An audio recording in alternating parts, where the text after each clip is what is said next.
on, everybody? Welcome back today, guys, to the channel. Today we're here discussing a lost art form, a game that I cherished growing up quite heavily. This was in the years of about 2005 to I think 2008, and if you were part of these years, you enjoyed your Need for Speed Underground 2 experience probably just as much as I did. And I did a little digging yesterday. I tried to find footage of this game mode on YouTube, online through Google searches, and it's very dry. Actually, I only found one video that even mentions this game mode at all. Today is the day I want to bring back this classic game mode that you probably never played on Need for Speed Underground 2, man. Huge thank you for coming around for it today. Huge thank you for watching. Of course, before we start, dad joke of the day coming from Schmack last episode. He goes, dad joke, every time I shift without using the clutch, it really grinds my gears, right? I like that one, right? It's simple, it's old. Huge thank you for watching. Leave me your dad jokes down below, and of course, don't forget to slap that like button. Right, so this all started for me in about 2005. It was my first few weeks of high school, and I ended up meeting a friend that played Need for Speed Underground 2 online. We started talking, right? You play PS2, I play PS2, SOCOM, Need for Speed Underground 2. We had a lot in common, right? So in turns, we ended up, exchanging PlayStation info, and he told me about how popular Need for Speed Underground 2 still was. Now at this time, so the game itself came out November 9th, 2004. Now in grade 9, I do believe it was around 2006, right? So if my math was correct, I was in grade 9 around 2005 or 6. So this game has already been out for a couple years or so. So when he told me that people were still playing it online, I got pretty excited, got my PlayStation 2 back out, got the game back out, started playing, and quickly learned that everybody was on only one game mode. It didn't matter about, making your cars for circuit races, for drag races. It didn't really matter because there was only one game mode that everybody played, and that was called Team Freeze. Now, I've only been able to find one video on this game mode, and I found this video. It's a pretty old one. It was made back in 2007, but you kind of get the idea of it. Diablo is out here running right now, and it was a very simple concept, and I think that is why I truly enjoyed it. You can see the car that was chasing him in the background. It's kind of like a cops and robbers in a sense. I don't want to get too far ahead of myself because it's very easy to get sidetracked on this, but I wanted to start from the basics basically, and I just wanted to explain how the game actually worked and what you would do. And there's actually quite a few steps that you would need to do in order to be competitive in these game modes, but we'll start off with the basics, and that is the online rooms. So you would actually be able to join up to a room that had 4 players in it. That was the maximum room size for Need for Speed Underground 2. And if you guys can hear in the background the little ambient background music from Need for Speed Underground 2, I love it. It's just the menu music where you're sitting there, you got the beats going on in the background, cars are driving by. Probably one of my favorite menu music mixes out there. And so going back to the gameplay, what you would end up doing is you would play this game for 30 minutes, 3-0, and in that time, the people that were running at the end of it would win the game. You would need first a car. Now, Need for Speed Underground 2, if you guys don't know, when you play through your career mode, you actually get unique parts completing outruns, right? And these parts are only available in the story mode of Need for Speed Underground 2. So it was very vital that you went through the whole story mode, completed your outruns, got your 3 unique performance parts for your build, and then you could start building and tuning your car. So it was a very interesting setup where you needed your own personal vehicle, not something that you can just make in a day, but these cars would maybe take you anywhere from 3 to 5 days depending on how fast you were. Once you have your car, then you're going to have to go ahead and tune it and rubber band the ECU, and these were actually really cool. If you guys remember, Need for Speed Underground 2 allowed you to tune your ECU and turbo back when they actually cared about the game, and what you could do actually was rubber band it in a sense. Rubber band it. Actually leave your sticks kind of pointed in the up direction on some of the parts, and over time, if you left it overnight, it would actually adjust your power band to be a lot higher on the higher RPM. So it was a weird thing. It wasn't an illegal mod for anything, right? It was a common thing that everybody would do on the game. So in turn, you needed to make sure that your cars were up to speed and up to performance. I think on this video that I found, right, I'm pretty sure this guy with the rubber band glitch pushed out an additional 83 horsepower on his dyno run. And I mean, this was just classic Need for Speed back in the day. You had your dyno runs, you had your tuning, you had so many things that could be done, and I think that's why a lot of people fell in love with this game. Obviously, the physics are on a whole nother level than any other Need for Speed game that I've played since, but they had their really core, strong physics base, and then they also had an online capable system. They had a really good story mode to to it. It was just a total package for a Need for Speed game, and I really wish that maybe they go back one year and make Need for Speed Underground 3, right? That's what I'm saying. Before we go any further, right, so we've talked about the car, we need the unique parts, we've talked about the rubber band.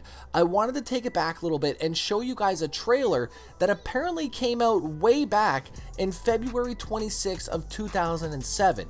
Now, first and foremost, the EA Games Challenge Everything probably gives me goosebumps every single time I listen to this thing after a while, because it was a staple of games growing up. Every EA game would have that on there. Now, unfortunately, I can't play any of this because of copyright music and stuff like that. But on here, I didn't really know what I was looking at. But now this guy ended up posting in here, he goes, this is the original intro movie for the second chapter of Need for Speed Underground series, not included in actual Need for Speed Underground 2 game. I don't know why this version has been excluded from the original game. It's much better than the actual intro. Now, I don't know how much of this I can actually show, but they're driving up this girl's stomach, going all the way up. They have traffic cars coming through the valleys and stuff like that.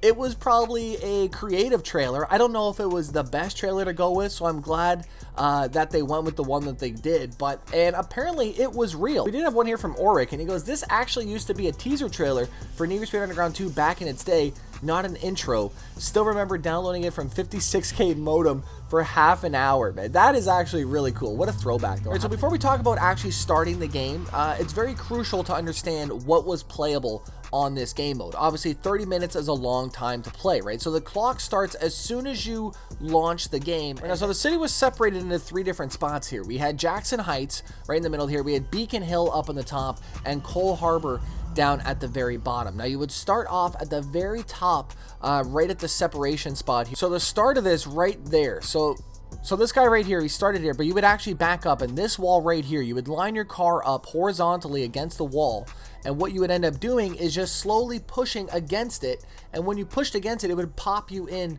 to the glitch, and some cars worked better than others, but once you did that, you had access to the entire map, and you had your timer up at the top right-hand side here, and that would go all the way up to 30 minutes. Obviously, if you had other cars in the game, it would show you your other cars on the actual scoreboard, right? So once you got in through Beacon Hill was off limits. So you had the city core, you had Jackson Heights, Cole Harbor on there to play with, and those were 3 massive sections that you got to run around in. Right, so what would happen is the first team to actually get through the wall successfully would be running to start the game, right? And it's a big game of tag, basically. So if you were running first and you got touched by one of the cars, you would have to sit still exactly where you were touched, not drive around a little bit, go back to where you were touched and sit there and wait for your partner to come by and free you, right? And it was very easy to free you. Let's just say you were caught on this part of the road right here. Your partner would have to drive past you to the left or right in order to unfree you. Let's just say there was a car right here going head on with him to try to stop him. He gets tagged, then we are now chasing and they are running. So it would go back and forth. It had a lot of strategy to it, had a lot to do with your tune and how well you were as a driver. And I think that was why the biggest reasons why I liked it. It was very competitive. There was a small community around it, probably like 400 to 500 drivers on any given night, and it was a lot of fun, right? I mean, unfortunately, I joined it probably when Team Freeze was dying down a little bit more than usual, but I did get to enjoy it for at least a solid year, I think, of Team Freeze, and it was probably the best Need for Speed experience that I can remember growing up. I mean, just the fun, the competitiveness of it, the hardness of it, the challenge of driving online. It was a different ball game than ever playing any other Need for Speed offline, and I think that's what really opened my eyes about how good drivers can be online, right? I thought I was good, right? And then there's people that are 10 times better than you are sometimes, right? Now, of course, if you weren't as good at tuning and such like that, you can get someone to give you your tune, of course, right? Let me get a pen and paper, let me write this tune down, or what you could do is hop on to Action Max Replay and download somebody's saved car. You can actually have your friend hop on this and upload your save game file, basically, which was your car, your tune, and your whole career mode onto this private server, basically, where they could then go ahead and download it. And it was pretty cool to be able to trade cars. I think people used to race for pink slips and such like that. And I mean, again, 2007, 2008, this was big stuff, man. This was very cool to be able to go online and download other people's saves, because I think I was still running a Windows 98 computer back in the day, right? The Game Shark, just classic classic cheat code softwares, but you had to worry about people using these online. And the biggest thing was the unlimited nitrous glitch. So obviously, right, you have people that are going to try to cheat. It happens every single game. Thankfully, Need for Speed Underground 2 was very smart in making sure that we would catch anybody that would be running unlimited nitrous. So what would end up happening is at the end of these games, if somebody suspected you of cheating, if they thought you were very quick on the straights, you were just leaving them, people would know, and they would end up calling you out at the end of the game for a nitrous check. So what you would end up doing is you would go sit still on a spot, right, and they would watch you unload a full tank of nitrous, right? So if you look here at the taillights of this 350Z, they are not going dim. Because of the fact unlimited nitrous is on, the nitrous bar is not going down. 2 full bars will give you massive extended taillights. And if they don't see those taillights going from this to this, right, it's simple. You're a cheater, right? So you would be then ousted by the community. Everybody would know you as the unlimited nitrous cheater. I mean, it was unfortunate though. I did a lot of searching last night. I was trying to get this video prepped and just looking into the backlogs of the internet, and there's nothing about Team Freeze, right? And I think it's a lost game mode that should be revived for Need for Speed Underground 3 if it ever does come out. I mean, if that ever did come out, I don't think the internet would be ready for it. It would definitely bring back a lot of people. Sales would be through the roof, but as long as EA did it properly, right? Obviously, this was the time where things were good. We had sound systems, we had spinners, we had neons, we had very in-depth tuning, we had great physics engines, we had a great story mode. Could have been better, right? Obviously, for its time, it was pretty good. But the intros, right? It was all about the vibe of booting up that game, and it had a great vibe every single time I played it, right? But I'd love to know down below though, did you ever play Need for Speed Underground 2 and get involved into some Team Freeze? I think it's a very lost art form that not a lot of people know about, but I wanted to do this video today to maybe kind of resurrect it, right? If there's anybody out there calling all Team Freeze player. Like I said, probably one of my favorite Need for Speeds growing up, and I think that's exactly why, because of Team Freeze. Not because of the story mode, because of the online competitiveness and the game modes that the community ended up making, right? And of course, we've played Need for Speed Underground 2 many times over the years on this channel. I've probably talked about this many times, so if you guys are a longtime fan of this channel, you would definitely have heard me talk about Team Freeze and such like that growing up.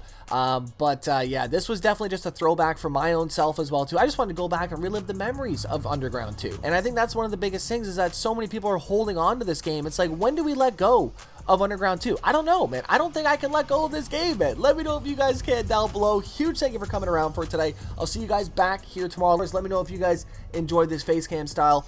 And big thanks to my jellies for coming around for today's episode as well too. I seen a few of you guys talking about them. I got this thing on Amazon.